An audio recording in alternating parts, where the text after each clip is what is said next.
we shall reach the core of the subject of this lecture, which is renormalization theory.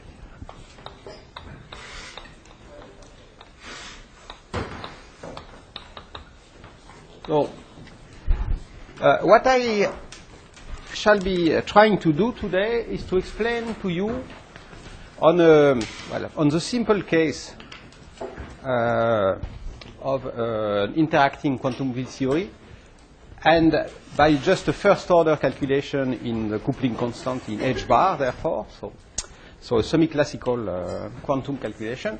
What is the idea behind renormalization in quantum field theory? Why is renormalization needed? What is it, and what are the consequences of renormalization for the property of a quantum field theory? So we have seen last time that first, when you are doing perturbation theory, perturbative expansion in a quantum field theory, we have a problem because we have short distance ultraviolet divergences. Okay. We have seen also that those ultraviolet divergences comes from, in fact, they come from the fact that the propagator of the free theory has some particular short distance behavior or high energy, and it comes from the fact that, in fact, in the free theory,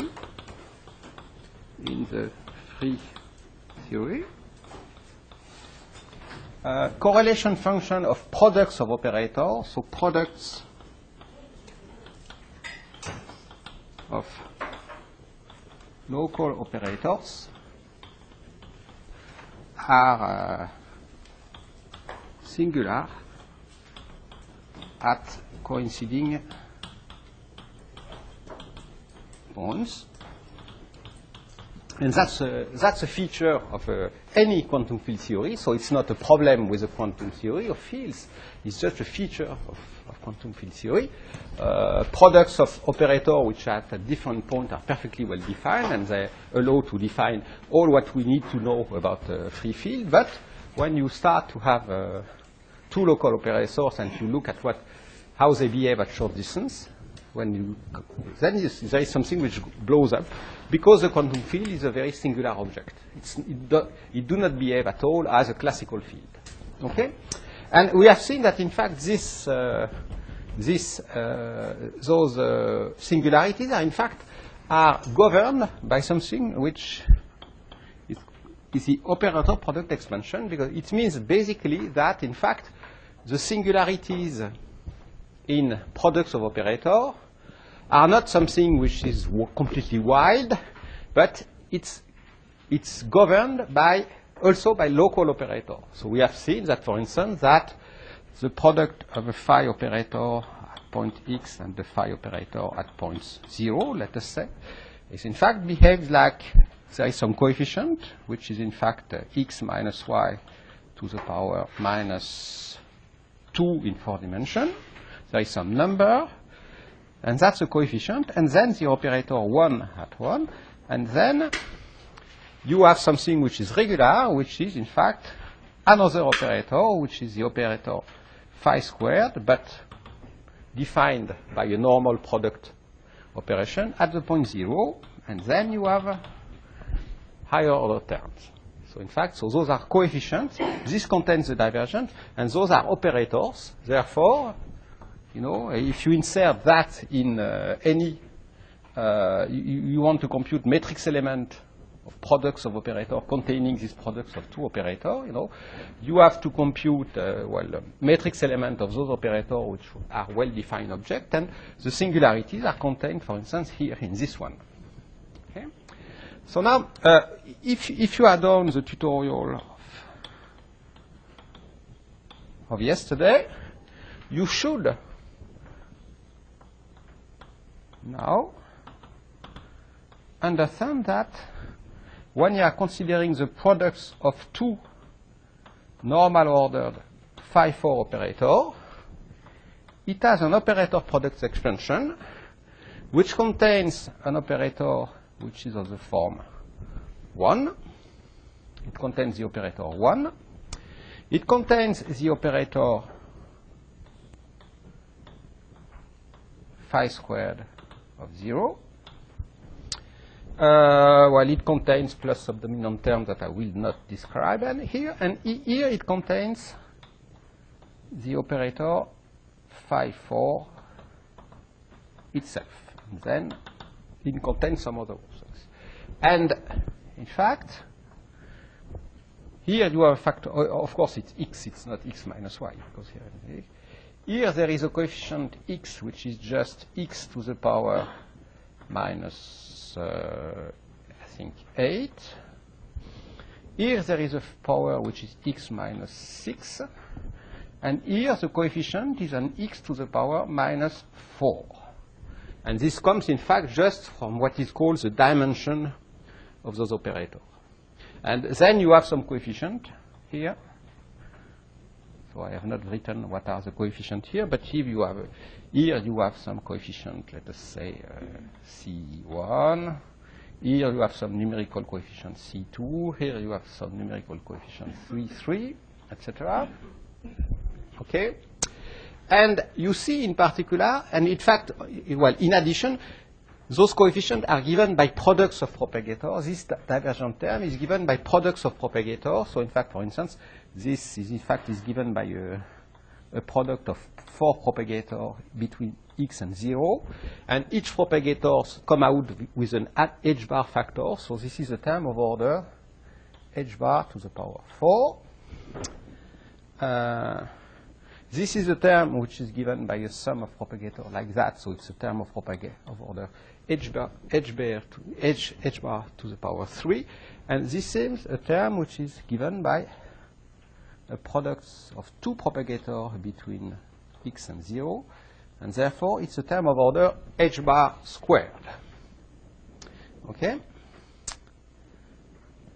So you see that, in fact, this is much lower. This is a term which is of which should appear sooner in perturbation theory than those terms. Okay? Yes?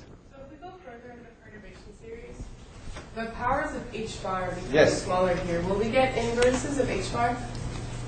When you invert, you... Sorry, if you continue the series. Yes, then you will have something which will be of order So h. those contributions will be very And then big. something which will be 1, of order 1. Yes. But does it continue? No, you cannot have negative power of h bar. So for instance, here you had just an h bar. And here you see, here you had an h bar. And here you had a factor which is of order 1. And in fact, the other terms are operators involving derivative of phi, but they are always of order 1 in h bar. So you cannot have negative powers of h bar in the perturbative expansion, because we have seen that the perturbative expansion is an expansion, in fact, in power of h bar. We've also seen that h bar kind of counts the number of loops. Because, yeah, that's because h bar counts the number of loops. And here you have, well, here you have 3 loops, but in fact you have an additional h bar in front of that, if you count things right. So you have here 3 loops, here you have 2 loops, here you have 1 loop, etc. Okay? So in fact it will stop. No, that's okay. Okay. So, okay, and so what I want, if I remind this, that's because in fact the ultraviolet divergence comes from those coefficients, from those terms. For instance, this is the dangerous term, this is the dangerous term, and this will be in fact the dangerous terms which appear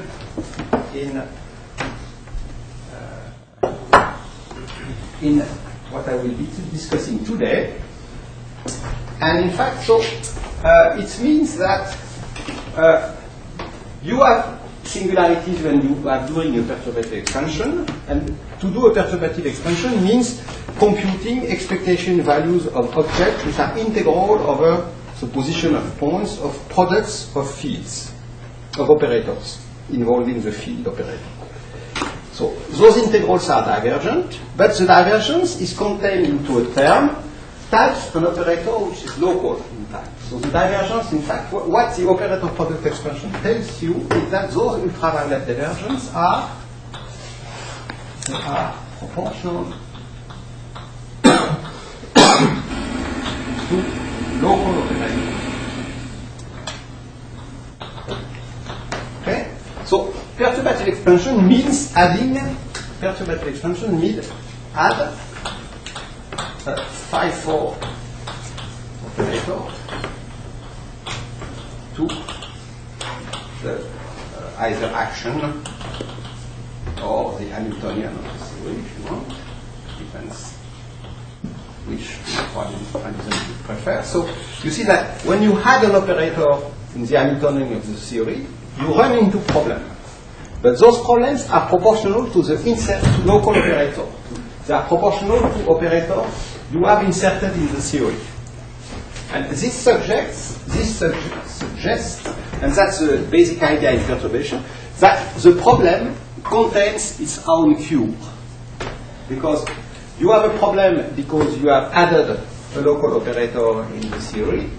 You get ultraviolet divergences proportional to local operator, which means that perhaps the only problem is that you have not added those operators, you have not changed the theory to go from a free theory to an interacting theory.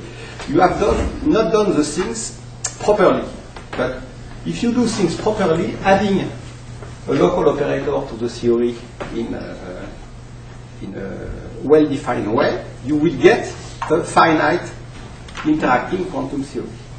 Okay. So that's the basic idea, which is in beyond the renormalization program. View in one. Okay. So now let's go back to the explicit question. We shall consider the phi4 theory. And for simplicity, I will consider only the phi4 theory in the case where it is massless. Okay? Because that's a simple case and already contains all the physics we need for what I need today. Okay. So what is a massless field theory? The massless field theory means simply that I take as an action S of phi.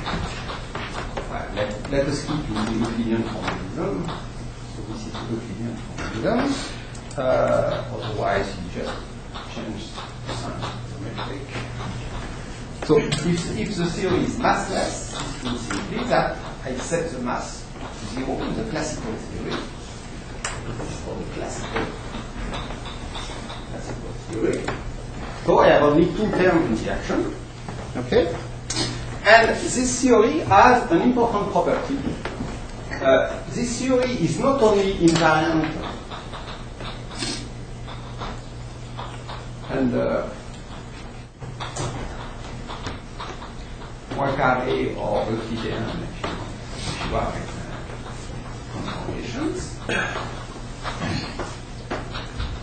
Which means that if you have a solution, a classical solution deriving from this action, if you make a translation in space-time and a rotation or a Lorentz boost in space-time, you get another solution of the equation.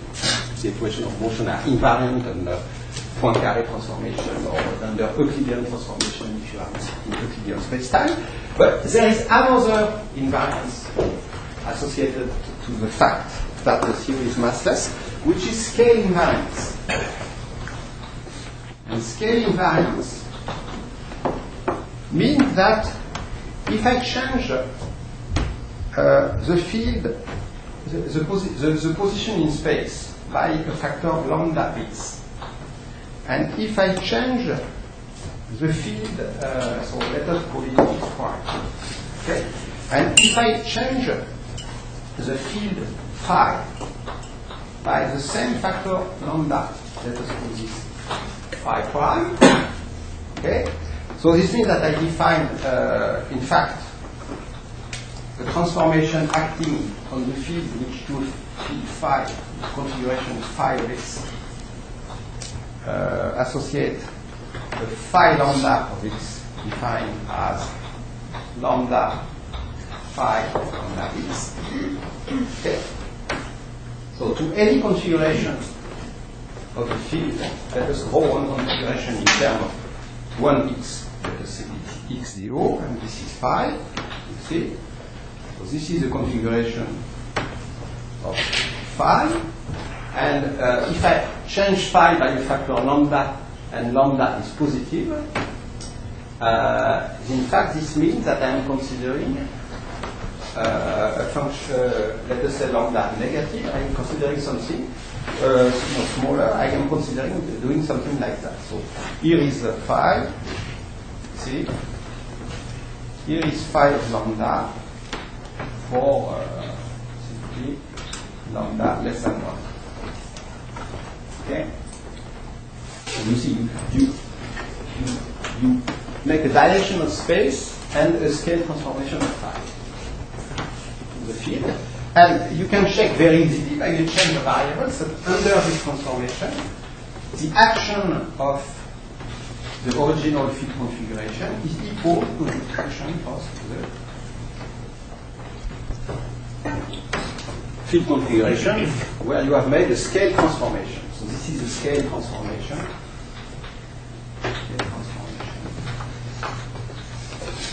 Which is a transformation which acts both on space and time and the field, but the action stays unchanged. So it means that you have an additional symmetry to the theory. And for instance, and that's under this transformation, you see G doesn't change. So you have this transformation for any value of the complete constant. So it's a symmetry. So it's a new symmetry of the theory. So there is a current associated to this symmetry. There is a current. This current is conserved.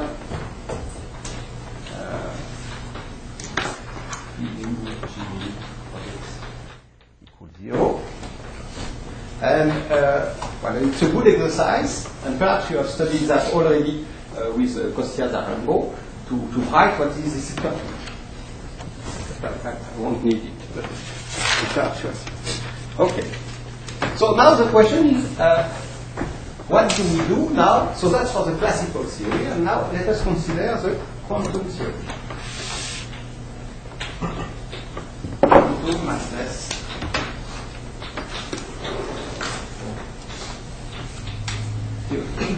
Okay. We have seen that, in fact, we have seen that this theory, as a massive theory, has ultraviolet divergences. And therefore, as an intermediate step, we shall introduce what is called high energy cutoff theory, or equivalent, that's equivalent to what is called the short distance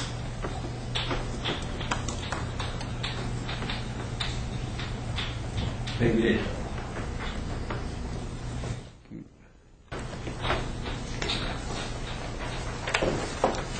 We shall assume that in fact our quantum theory makes sense up to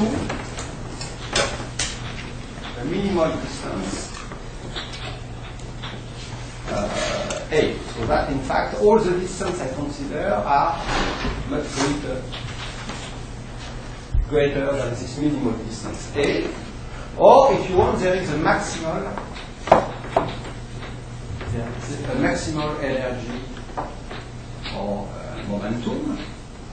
That's the same thing. We are in relativity that I will call lambda, which means that all the momenta I have in my theory are smaller than this maximal momentum that I call capital lambda. And the relation between the minimal distance and the maximal momentum is simply that lambda is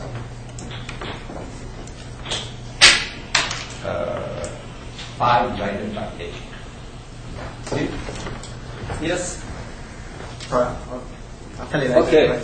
So, of course, you have to be, if you want to do really precise calculation, you have to do to precise exactly how do you introduce this minimal distance, or how do you introduce this maximal energy when you formulate your quantum theory. Okay? And in fact, for instance, one way to do that is, example, introduce, start from the space-time in Euclidean space, which is R4, and change it into a lattice,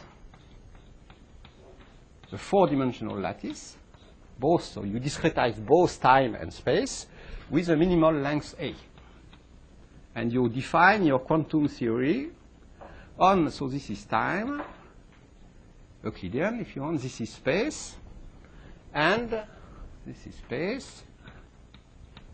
And what you are doing is that, in fact, you are discretizing space, and you are discretizing time exactly as you did when one started to define what is a functional integral or a path integral. So that's one example. There are others. Example to define a theory with a cutoff. Okay? Of course, when you do that, you run into problems. Of course, if you do that, you run into problems with some of the basic principle of a quantum theory. For instance, if you introduce a lattice, you have problems with Lorentz invariance. Okay? Or, by user way, you have problems with unitarity, because your quantum theory is no more really defined on an Hilbert space with a positive scalar products.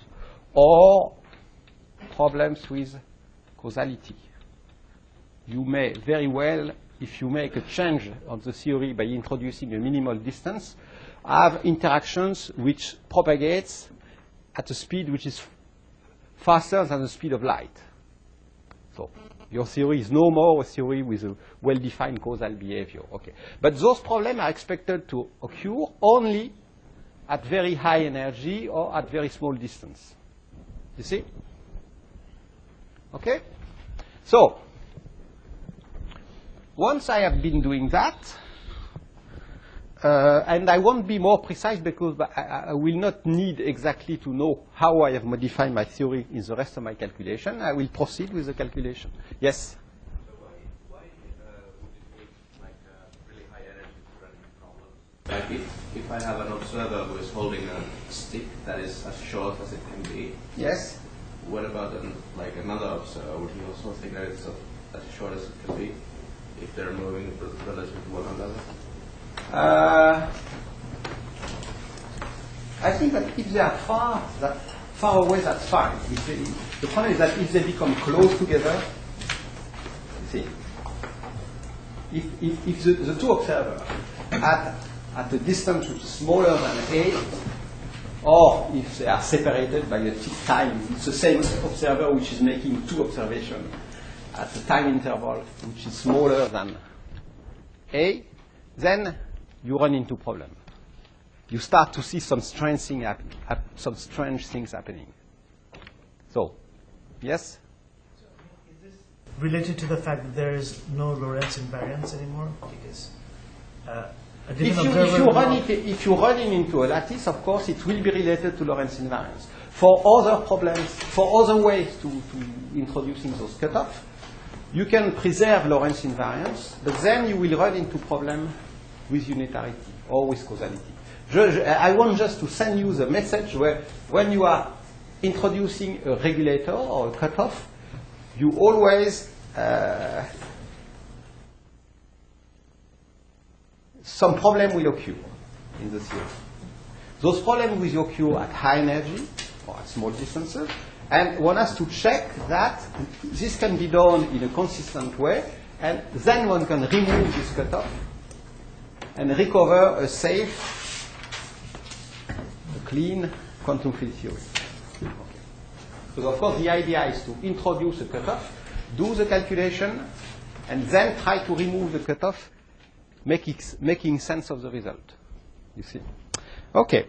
So first I introduce a cutoff, that's an intermediary step in my calculation. It's just a way to control the ultraviolet divergences.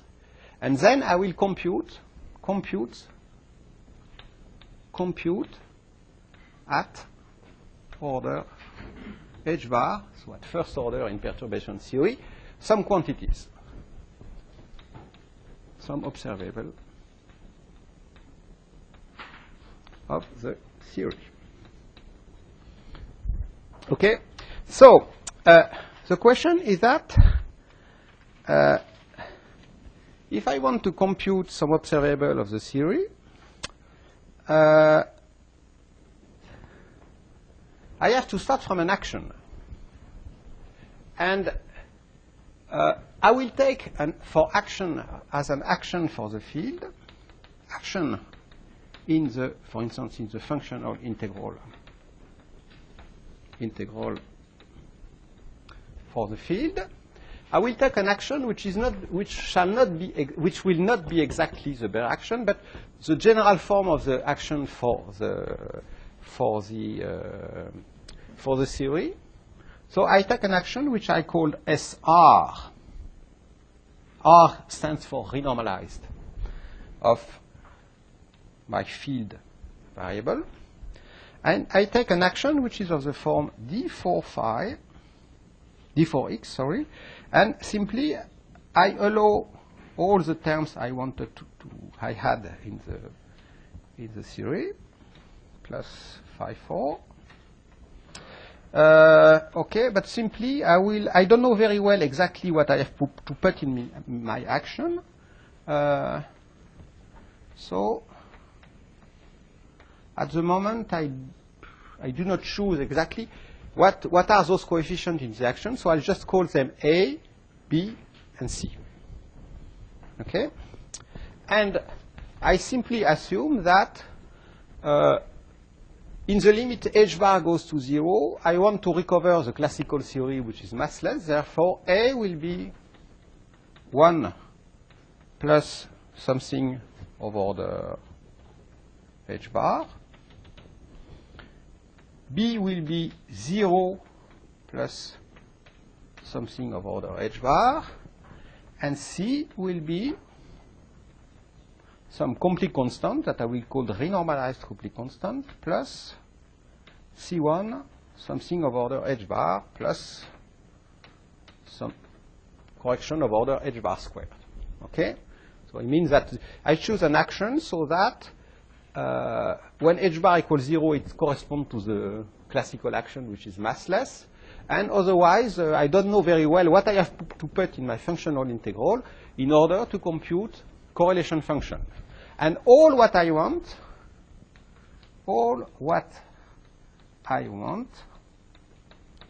is that the green functions correlated with that, so is that the observable of the theory, are finite and are those of a massless theory. So I'm asking which action should I put in the functional integral in order to recover a quantum theory which is a massless quantum theory. See? Okay. And so, for this, we have seen when we have discussed the structure of perturbation theory that, for instance, if you know what is the effective action of the theory, of the quantum theory, you can recover all the observable of the theory, all the correlation function of the theory, and from that you can compute. So in fact, it's enough to consider. You can consider other quantity, but it is enough to consider the effective action of this quantity, okay, of this theory. And we have seen that the effective action of this theory can be expanded. So this is gamma of phi, where phi corresponds to the expectation value of phi in this theory. And I am computing the effective action of the theory with this renormalized action in the functional integral. So I will denote it by effective action, renormalized effective action. It means simply that the effective action is computed with this action in the functional integral. You see?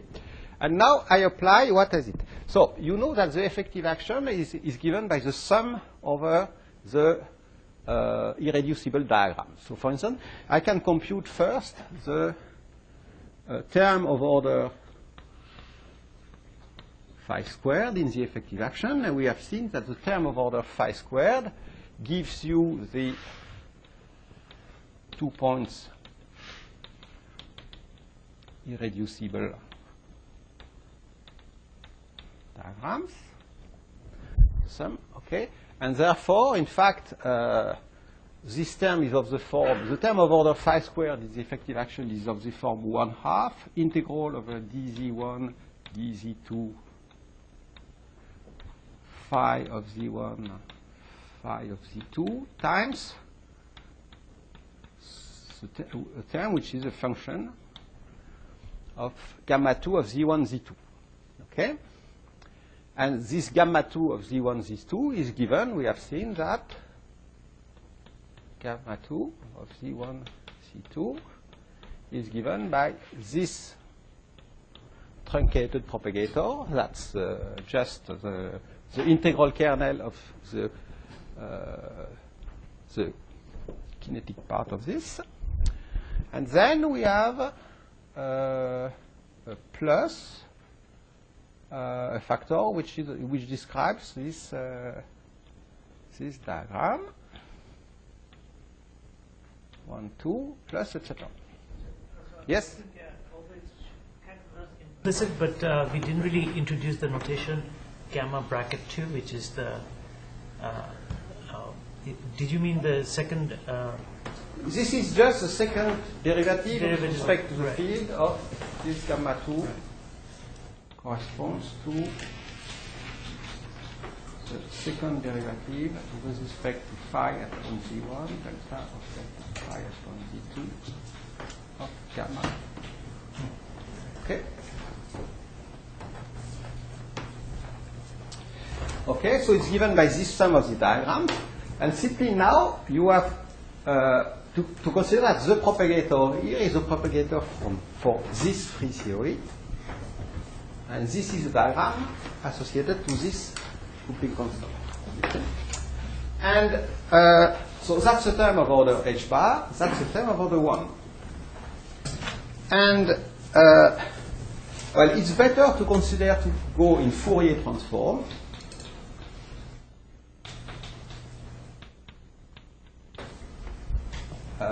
Because that's an amplitude associated to a diagram, that's an amplitude associated to a diagram, so I consider the Fourier transform of this object, which is now a function of two momenta P1 and P2. Okay? And in fact, by translational invariance, there is a factor 2 pi to the power of 4 delta 4 of P1 plus P2. And then there is a function that I will call gamma, let us say, bar of 2 of P1, which is just a function of P1. Okay? And I have to consider what is this function, gamma bar of P. Okay? So, for the ordinary, for the phi 4 theory, for the free theory, it will be simply P squared plus M squared. Okay. But here now remember that I have an A d so in fact here it's A times P plus B. Okay? That's the contribution of this term. Then you get the contribution of the second term, and the contribution of the second term is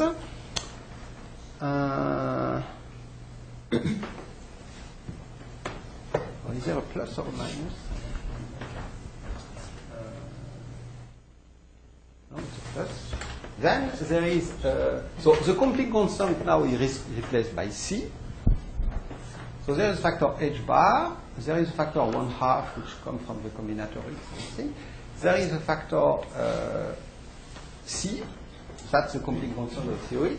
And then there is this integral, and I will denote this integral by a factor, by an integral t.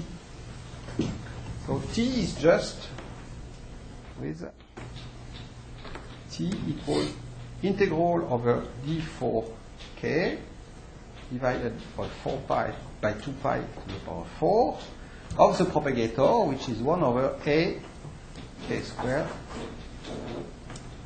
plus b. That's it. It's just a contribution of this loop diagram. Contribution of this diagram. See? Okay? But now, remember that we have chosen that A is 1 plus something, B is 1 plus something of order h bar, C is something plus something of order h bar. So I can re-expand the 2-point function, gamma bar of 2, as, what's the gamma of, there is a 2, but let me put it here, because it's a 2-point function. So I can expand that in order of h bar, and remember that this is p squared, plus 0, plus something of order h bar. And what is this something of order h bar? It is p squared,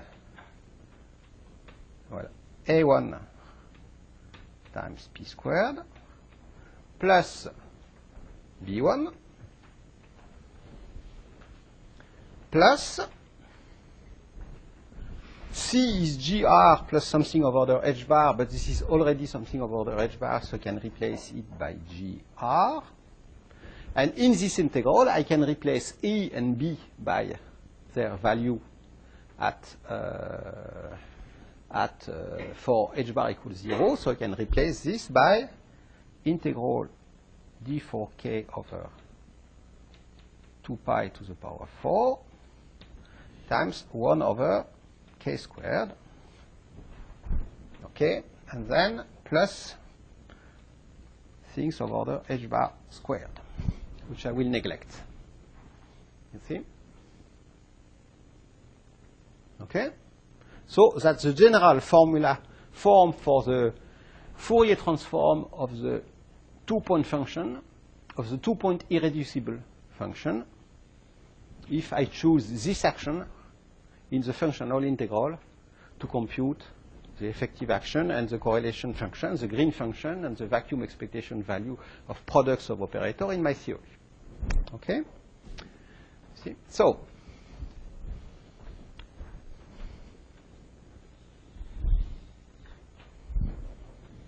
now, of course, you see that there is an ultraviolet divergence here. There is a problem. There is an ultraviolet divergence. Okay, in this theory.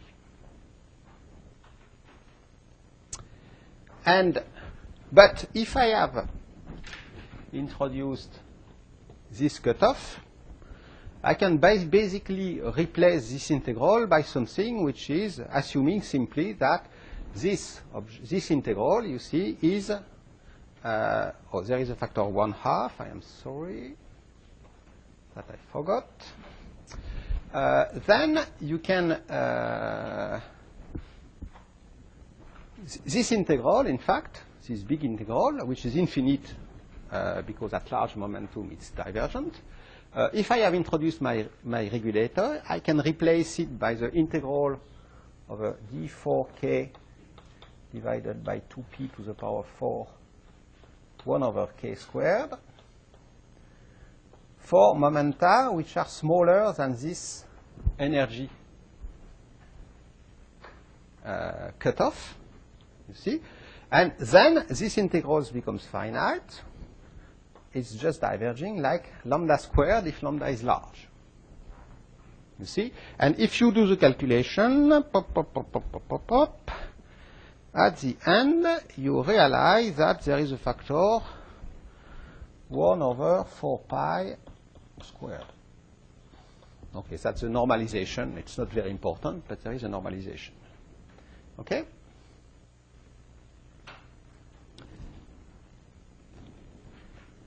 Okay. So, now, well, keep that in track. That's very important. I want the theory to be a theory which is massless. You see? The fact that the theory is massless means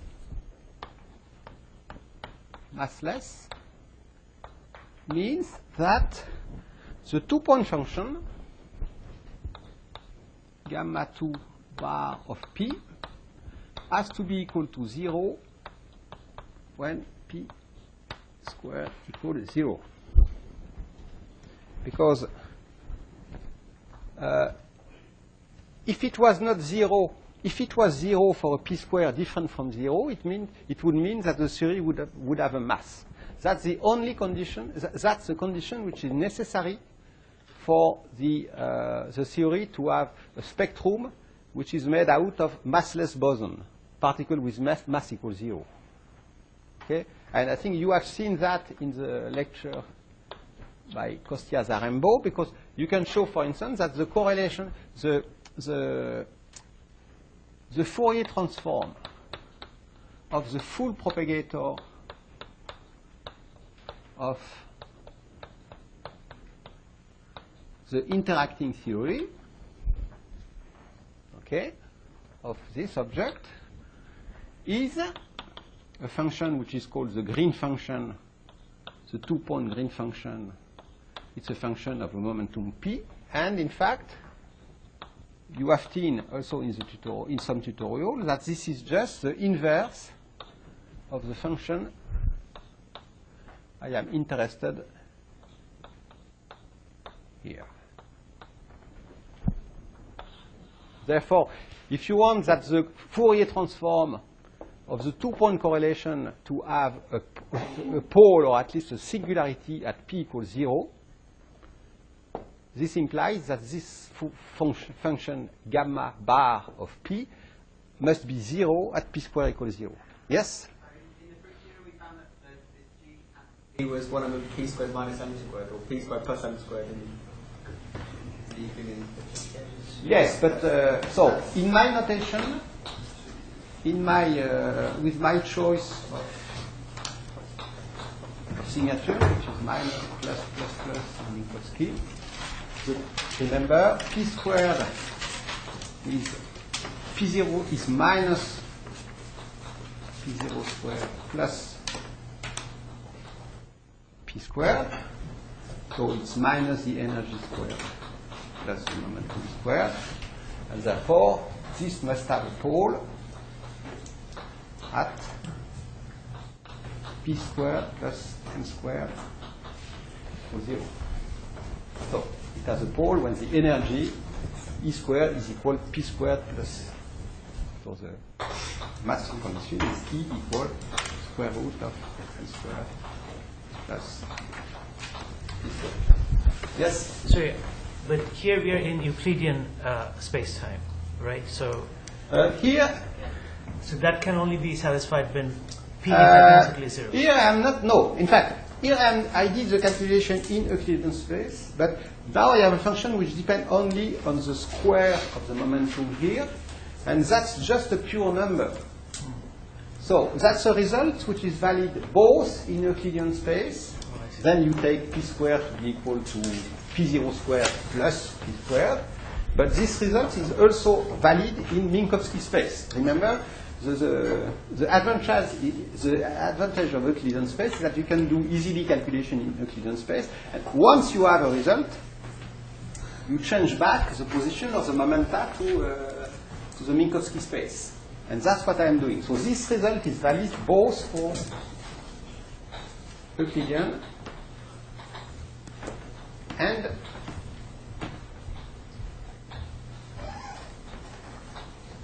Minkowski. See? So this P is not necessarily. So this P here, what I call P squared, is given by this in Minkowski. This is P0 squared plus P squared in the Euclidean. And it is minus P0 squared plus P squared in Minkowski. Okay? But in any case, if the mass is equal to 0, the pole of G squared is at P squared equals 0. Therefore, gamma squared has to be equal to 0 at P squared equals 0. Whenever P squared is the modulus of an Euclidean impulsion vector or of a Minkowskian vector. Okay? Okay. So you see that I want that gamma squared, that this function to be 0 at P squared equals 0, and namely to be the propagator of a massless particle. And you see that in order to do that, you can choose A1 to be equal to 0, because here that's just a multiplication, it's just a rescaling, some finite renormalization of the fit operator. So I can easily choose A1 equals 0. So A is equal to 1. That's easy. But B1 has to be equal to minus 1/2. So this is 1 over, if you want, 1 over 32 pi squared PR lambda squared. And therefore it is different from 0 and going to infinity, minus infinity if you want, when we try to get rid of the ultraviolet regulator. You see? So, it's important that in order to have a theory which is massless, namely the full two-point function as a pole at P squared equals 0, we should start from a functional integral with an action in the functional integral where there is a mass term which is non-zero, and not only it's non-zero, but it's negative, but it's proportional to GR. You see? So you need to start from an action in the functional integral with a mass term proportional to h bar, remember, and to the Copley constant, in order to get a theory which is massless. You see? A theory which is physically massless. When you look at the observable of the theory, they are finite, the two-point function is finite, and it has a pole at P squared equals 0. Therefore, its spectrum contains massless particles. Massless, spinless particles. Okay? You see? Okay. So, this effect is called mass normalization. Because it means that if you start from a theory which has no mass, if B equals 0, then, so if this term is equal to 0, then you end up with a theory which has a mass which is positive, but which is the order of the square of the ultraviolet cutoff. So if you start to define your quantum theory by starting by your functional integral with no mass, you end up with a theory which is a mass which is very, very, very large, and of the order of the ultraviolet cutoff, of the cutoff in energy you have.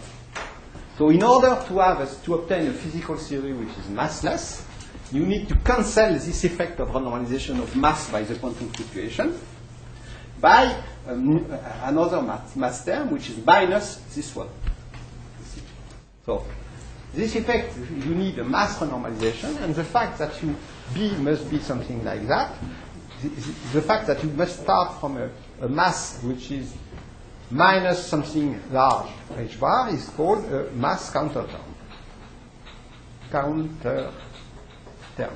Because you have to add the term in the action in your functional integral to counterbalance the effect of the quantum fluctuations. Okay. So this takes into account the quantum fluctuation of the field.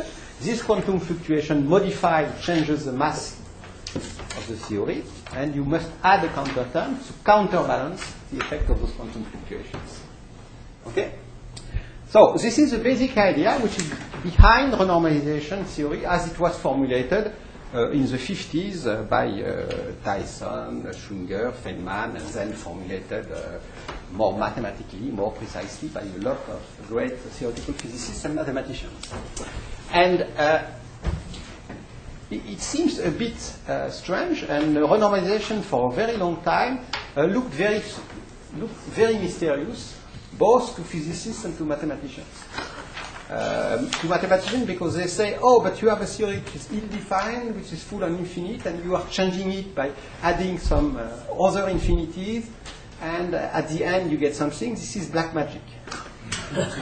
So for the mathematicians, they didn't like it because people were starting which was from an object which was ill-defined because it contains infinities here. They were happy because you end up with a theory which is finite. For the physicists, it was the opposite. The physicists didn't like the fact that to add infinities to a theory which was defined from the very beginning.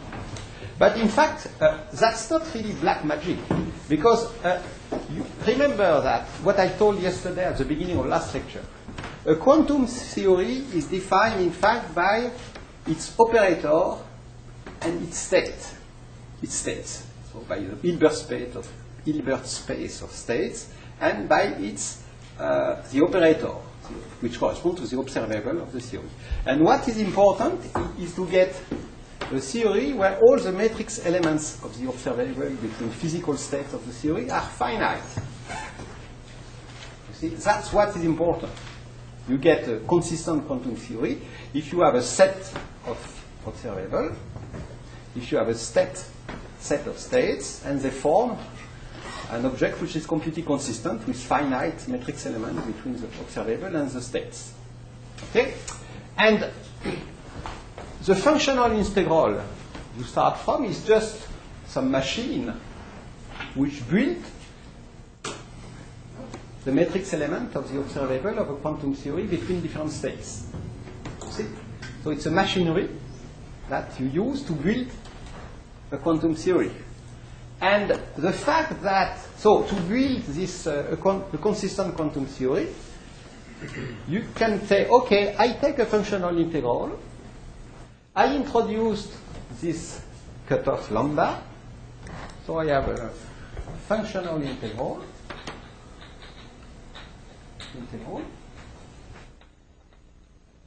plus ultraviolet cutoff lambda.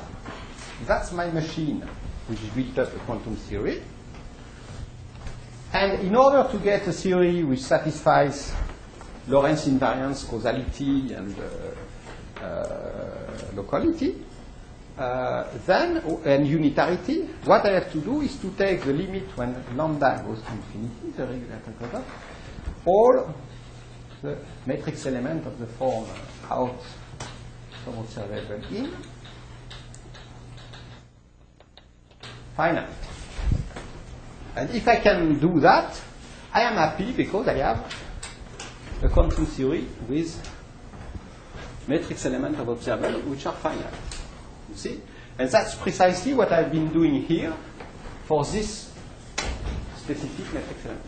Yes? Sorry, I have a couple of questions. Suppose that I discover a physical system which I think is described by a massless scalar field.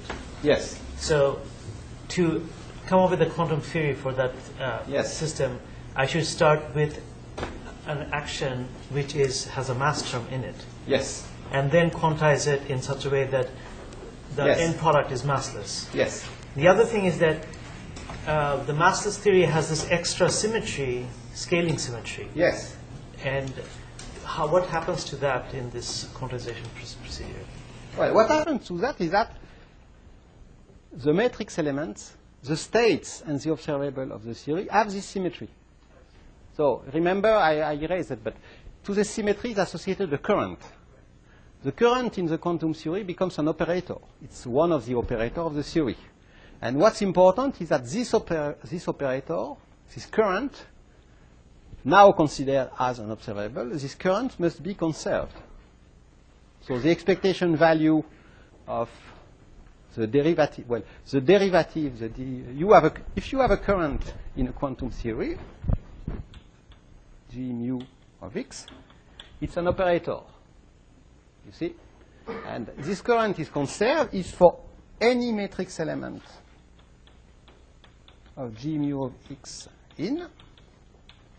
Now that's a number depending on x, so it's a vector field depending on x, and what this current will be conserved if this is always 0, well, up to some subtleties when the in state is defined from some operator at the same point. But up to those subtleties, what's important for a quantum theory is that you must have a current, which is an operator, which is conserved.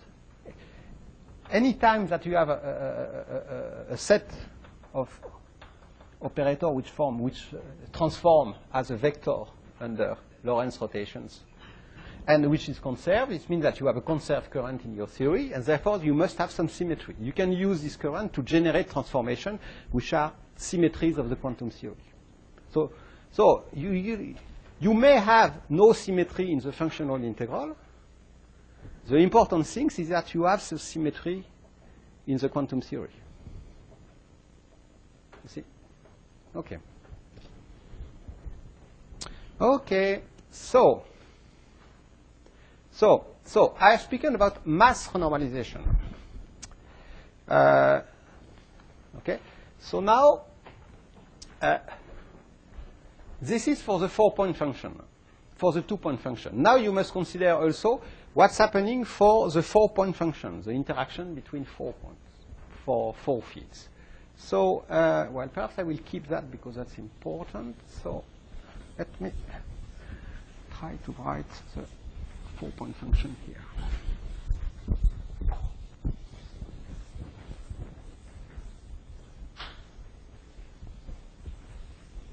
Okay. So now I must consider the 4 points irreducible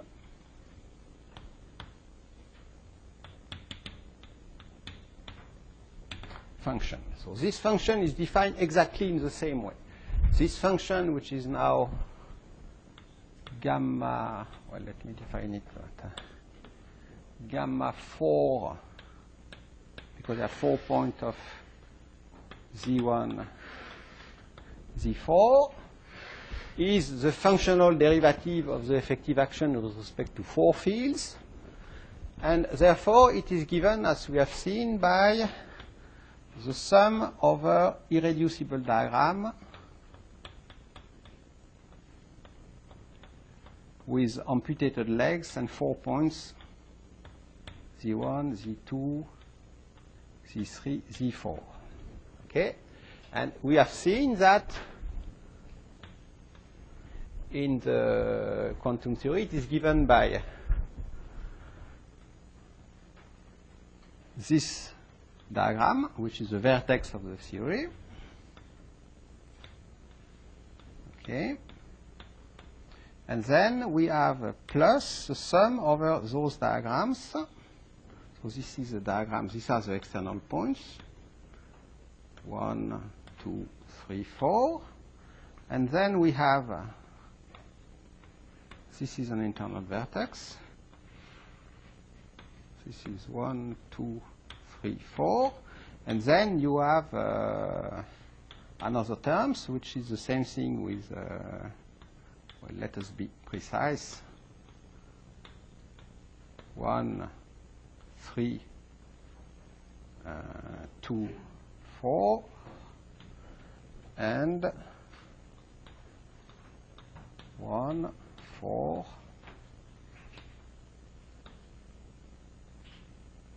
no, sorry, 1, 3, 2, 4, and here are some amputated legs, and here are some the real propagator.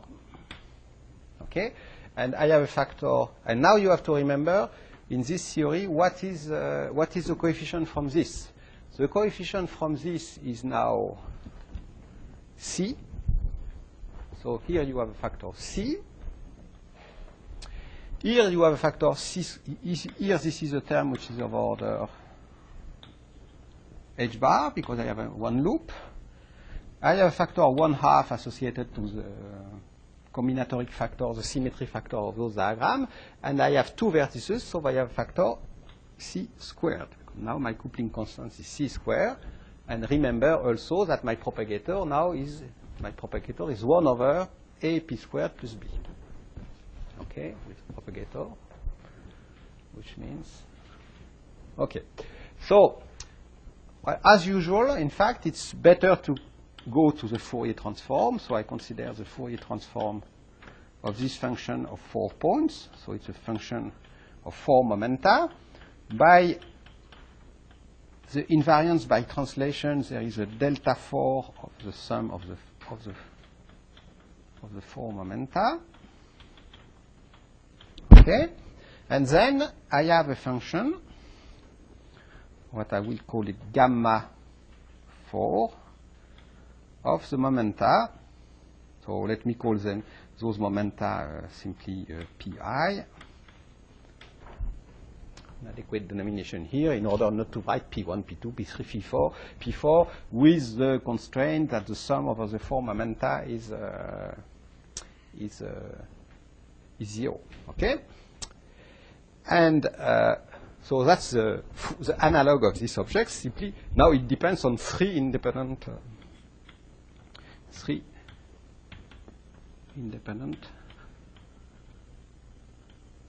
momenta. 3 because there are 4 momenta and this constraint that the sum over all the momenta is 0. Okay? And so now what is this function? If I calculate it, this diagram in Fourier transform gives me just C. Okay? So this is C is GR plus H bar times C1. This comes from this. Okay? And then I have another contribution which comes from the sum of these diagrams. And this is the term of order H bar. So I can replace C by GR, which is its value at leading order in H bar. So this is an GR squared. Okay. There is a factor 1/2. And then I have the contribution of these 3 diagrams. Okay, and these 3 diagrams, you know, in fact, are the same except that the position of the point is different. So in fact, you can easily see that these diagrams with a function which I will call B, which is a function of P1 plus P2, the incoming momenta, no, P1 plus P4, I'm sorry, it's a function of the incoming momenta here and here. And then you have the same function, which is a function of P1 plus P2, the incoming momenta here. And then you have the same function now, which is a function of the incoming momenta, P1 plus P3. Okay? And what is this function B? This function B is simply, I'm sorry if you will see it. Is it okay if I write here? No. Okay, so I will start to write it. Here, where is my, yes. So this function B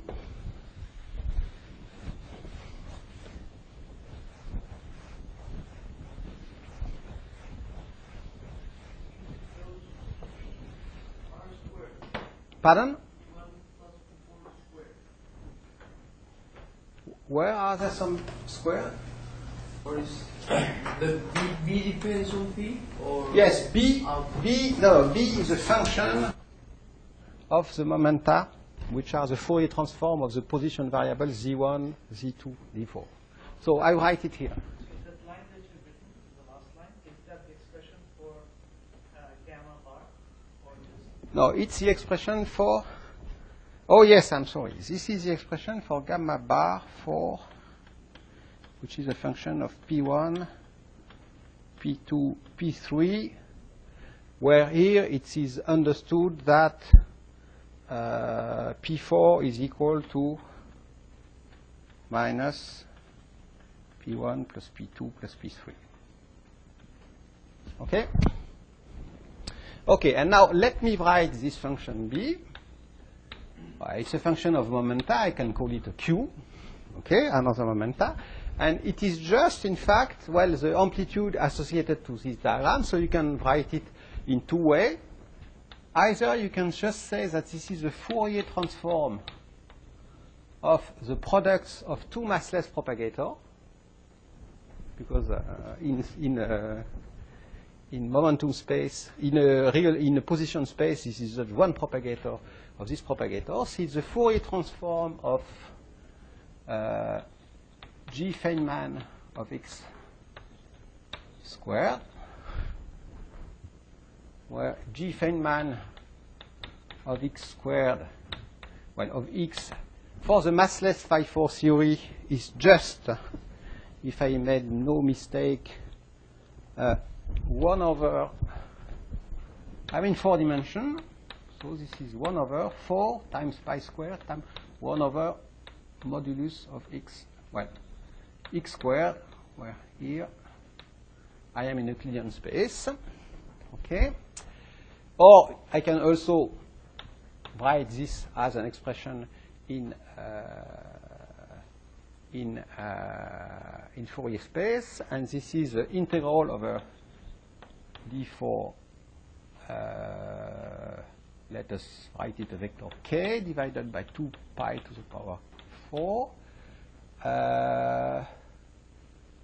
1 over k squared, that's a propagator, and that's another propagator, which is k plus q squared. And here, because it corresponds simply to write this as a diagram where you have an incoming momentum q, an outcoming momentum q, and here these lines carry a momentum k, and therefore these lines carry a momentum k plus q. I think you have seen this expression of the Feynman, calculating Feynman amplitudes of Feynman diagram in Fourier space. You have seen that in the lecture by Costin-Zarembo. Okay? Costin-Zarembo. Okay? Okay, and so this is the formal expression for this quantity. Okay? So it's a function of Q. It is given by either the Fourier transform of 1 over x4 or by this integral. That's two ways to compute the same integral. And this expression has also an ultraviolet divergence, because this integral is d4k over k squared times k plus q squared. So when k is large, you have a d4k over k4. You see? So there is a logarithmic divergence.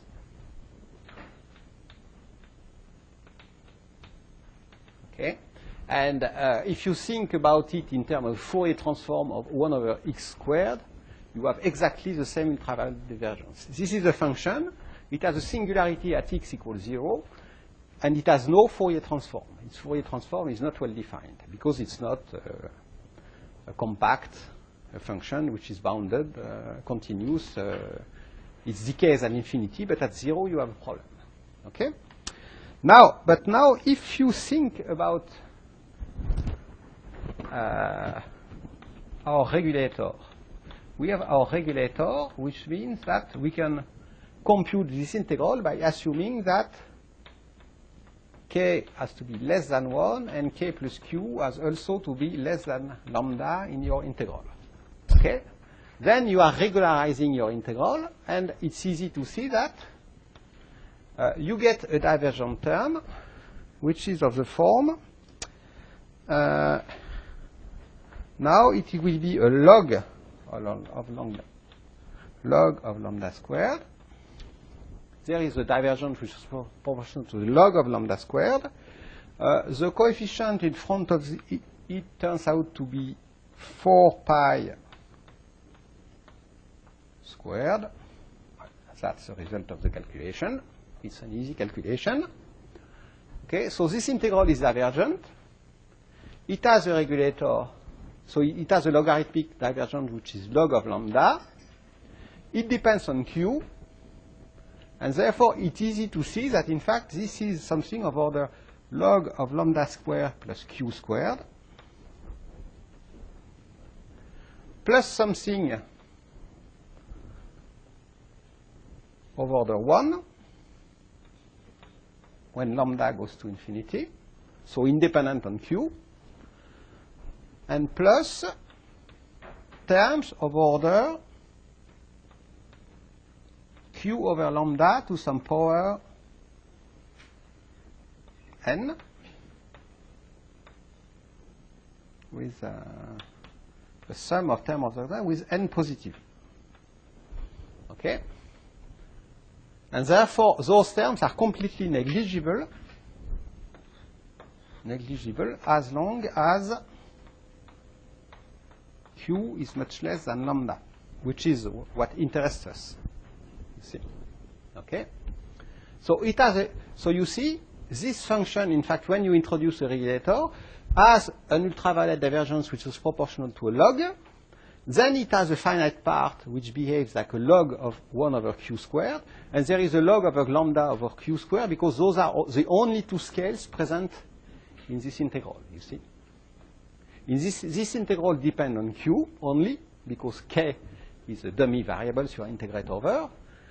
There is a lambda because you introduce this regulator in this integral, but this integral is some number which is dimensionless, so it can depend only on the ratio lambda squared over q squared. So if you find the log of lambda squared and you know there is a log because this integral is logarithmically divergent, you know that there is a log of q squared without having to compute it. Okay? Okay, so remember now, this object contains a C1. It contains this two-loop contribution, and this two-loop contribution contains a divergent term which is proportional to a log. So this contains something which is 3 times 1 over 4 pi squared log of lambda squared plus something which is finite and depending on q, on the p highs. Okay? Because here q equal p1 plus p4, here q equal p1 plus p2, and here q equal p1 plus p3. You see? So now you see that you can, in order to have, if you want that gamma 4 to be finite when lambda goes to infinity, and therefore in order to have all the 4 point, the expectation value in the vacuum of your interacting theory involving 4 field operator to be finite, you must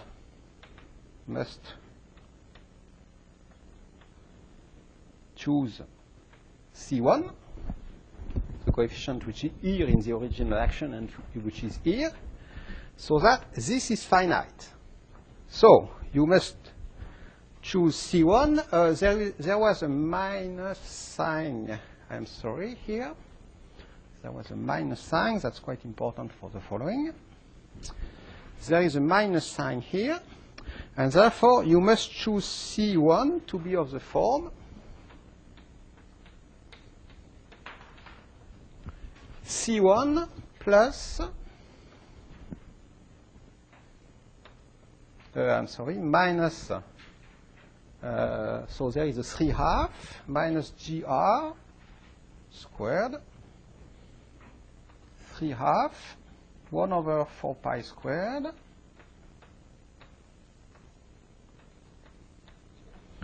logarithm of lambda squared to be finite. Is finite. Okay?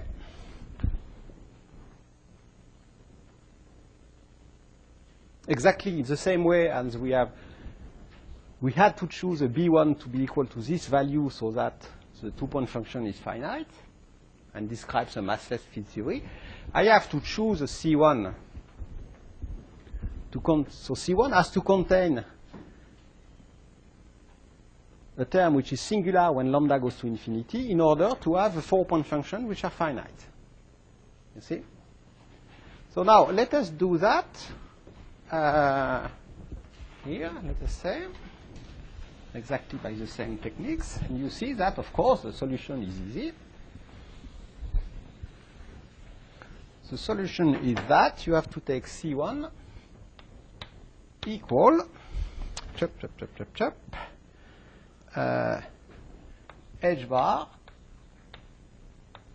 my coupling constant GR squared 3/2 1 over 4 pi squared times log of lambda squared. But here I have what seems to be a technical problem, and which it will reflect a deep physical principle, is that this is a log of an energy square.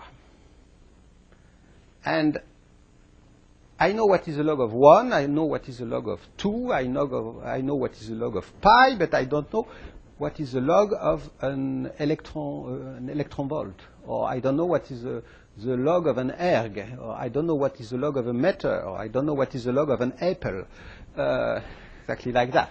So I have to take the log of something which is a number. So I have to choose another mass scales which is finite. I have to choose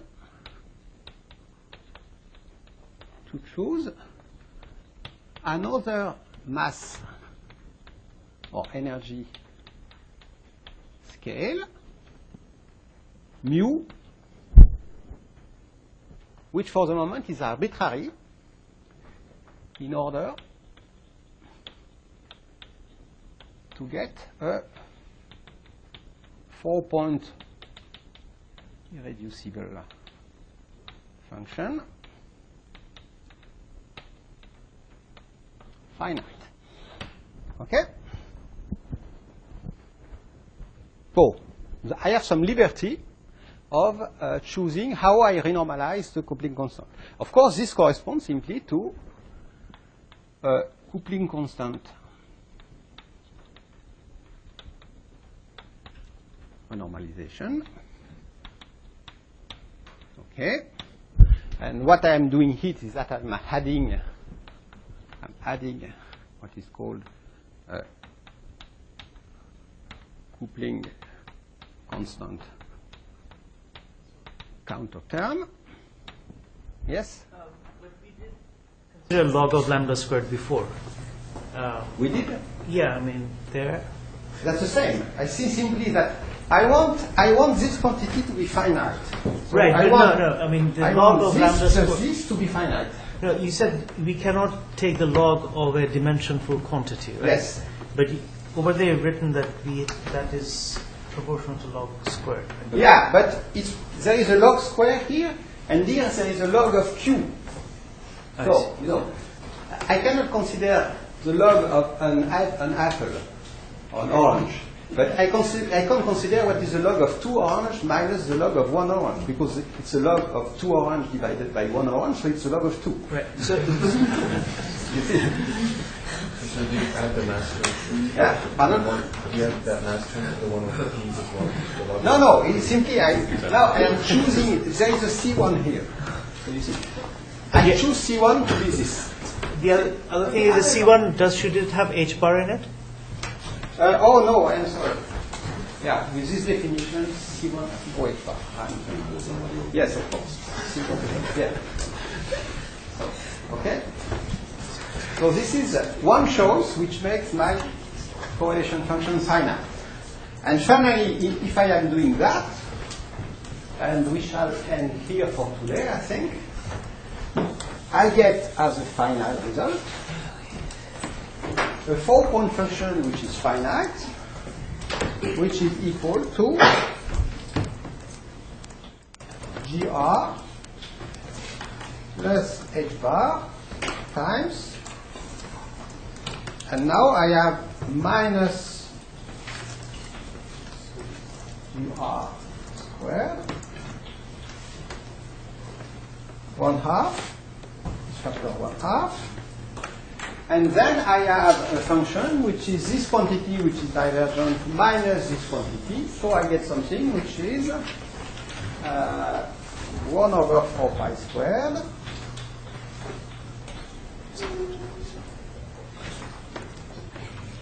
logarithm of mu squared divided by P1 plus P4 squared, okay, plus same thing for P1 plus P2, plus the same thing for P1 plus P3. Okay?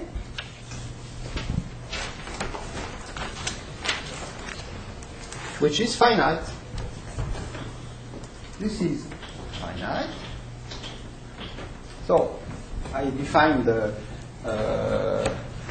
2-point function for my theory, which is ultraviolet at finite in the limit.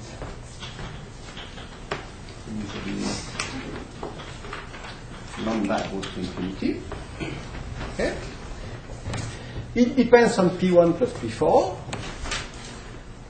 It's an expansion in terms of this quantity GR that I call the renormalized constant. But it depends, it seems to depend on a new constant mu. You see? So I get rid of the ultraviolet divergences, but there is an important difference between what I did for the mass and what I did for the Hooke's constant. It seems that I have introduced a new arbitrariness in my definition of the theory by introducing this new mass energy scale, which is called, in fact, mu is called the renormalization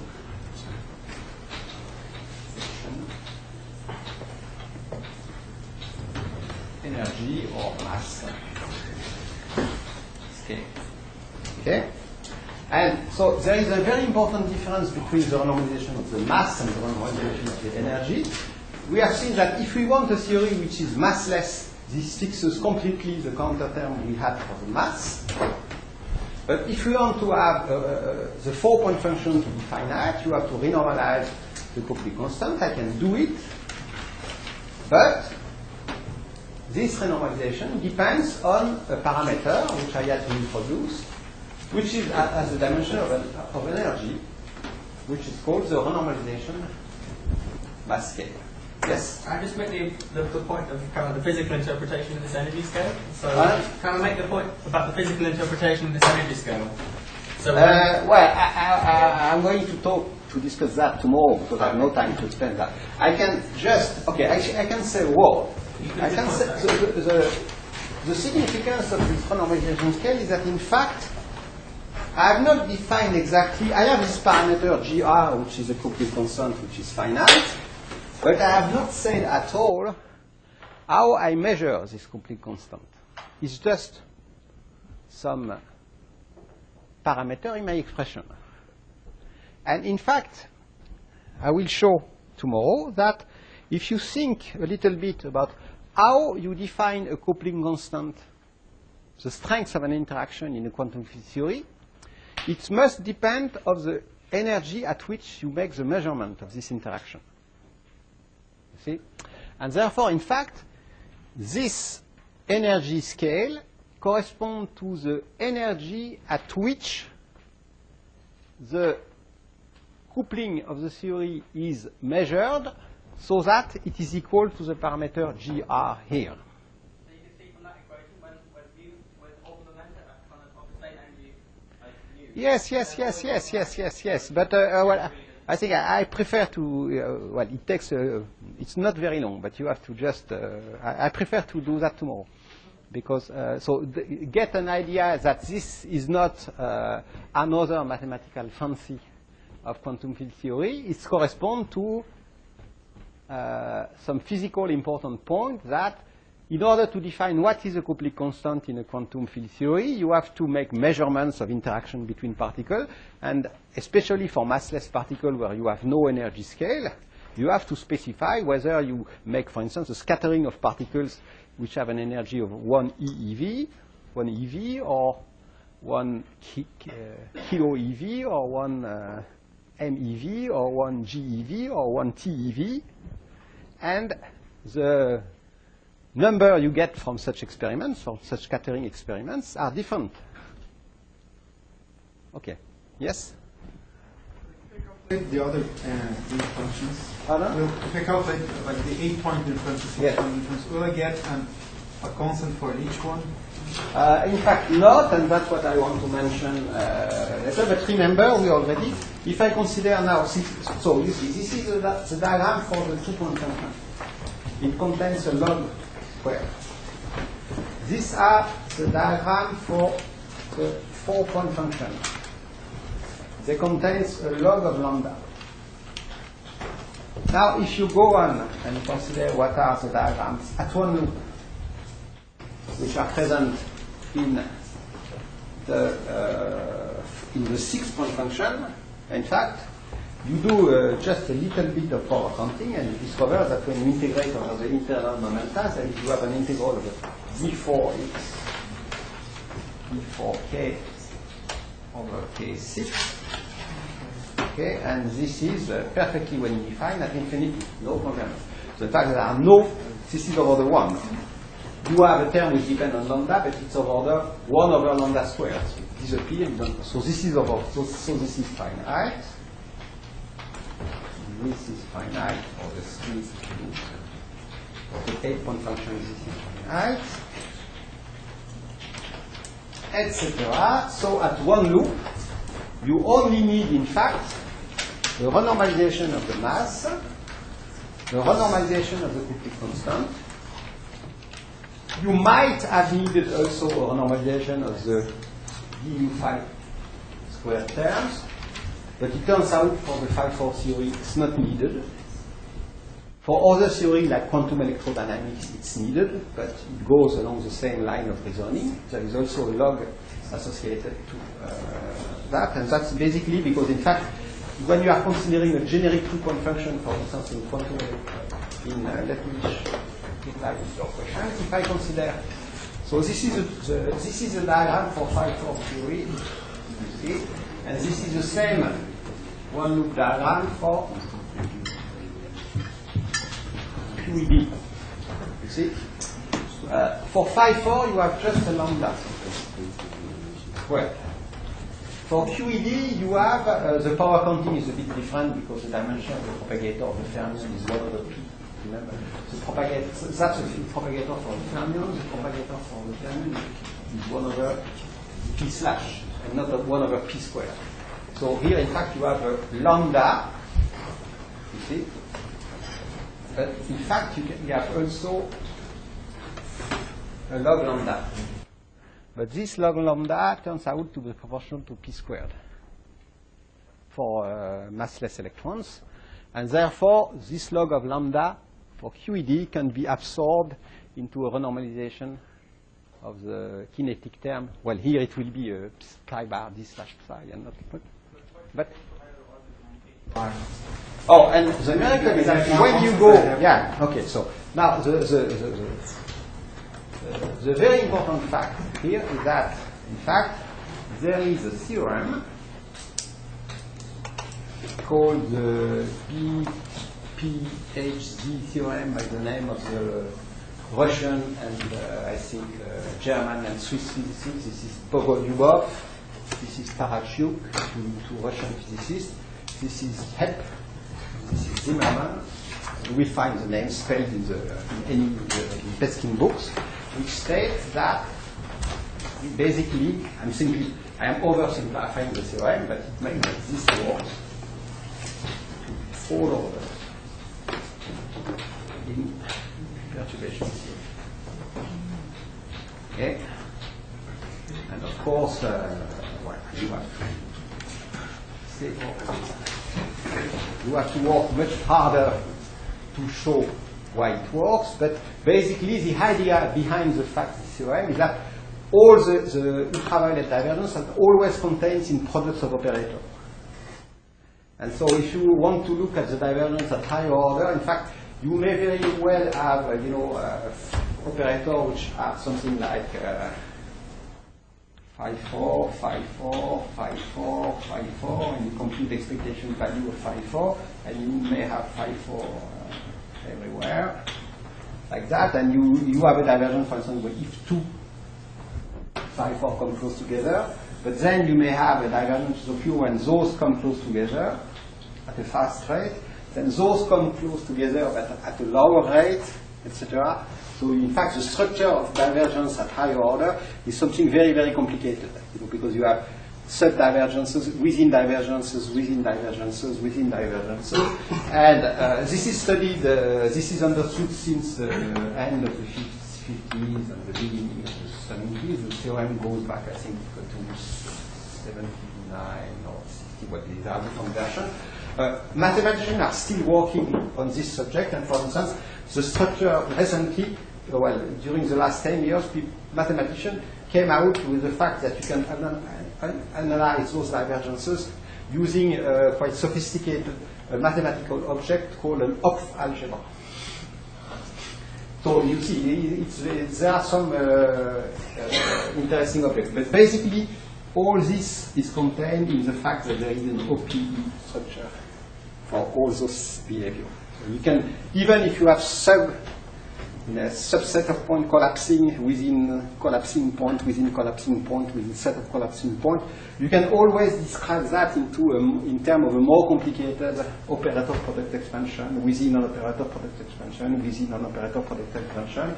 The operator product expansion involves local operator, and therefore, if the counting of the divergence is okay, everything works. Okay? Yes? How is the 6-point function finite if you've got d4k over k to the 6 integrating over space? It's finite. It's finite. The integral is finite when k is large. Okay, but for k small. But when k is small, of course, then in fact it's not exactly k squared. You have a k plus some momentum q1 squared, then you have a k plus some momentum q2 squared, etc. Where here this is the momentum q1, here this is the momentum q2, and as long as those momenta are, some of them are not equal or the sum, that's fine.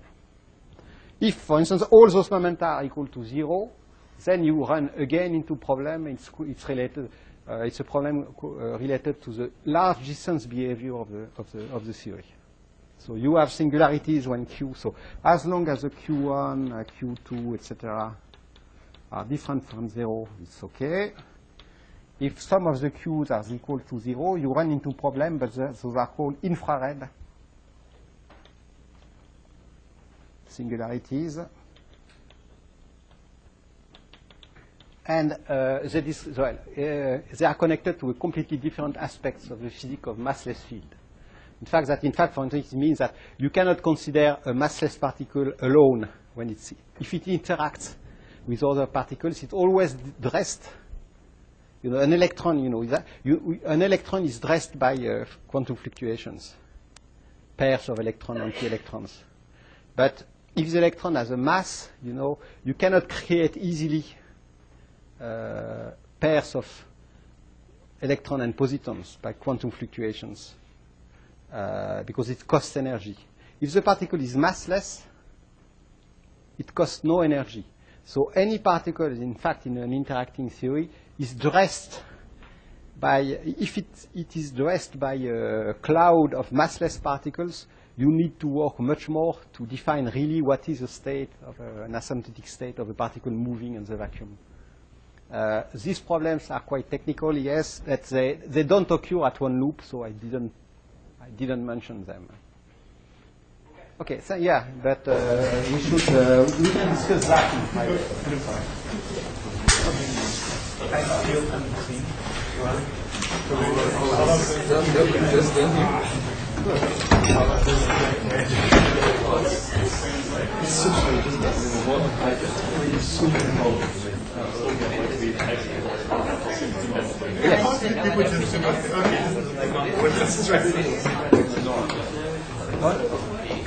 Depends on the square.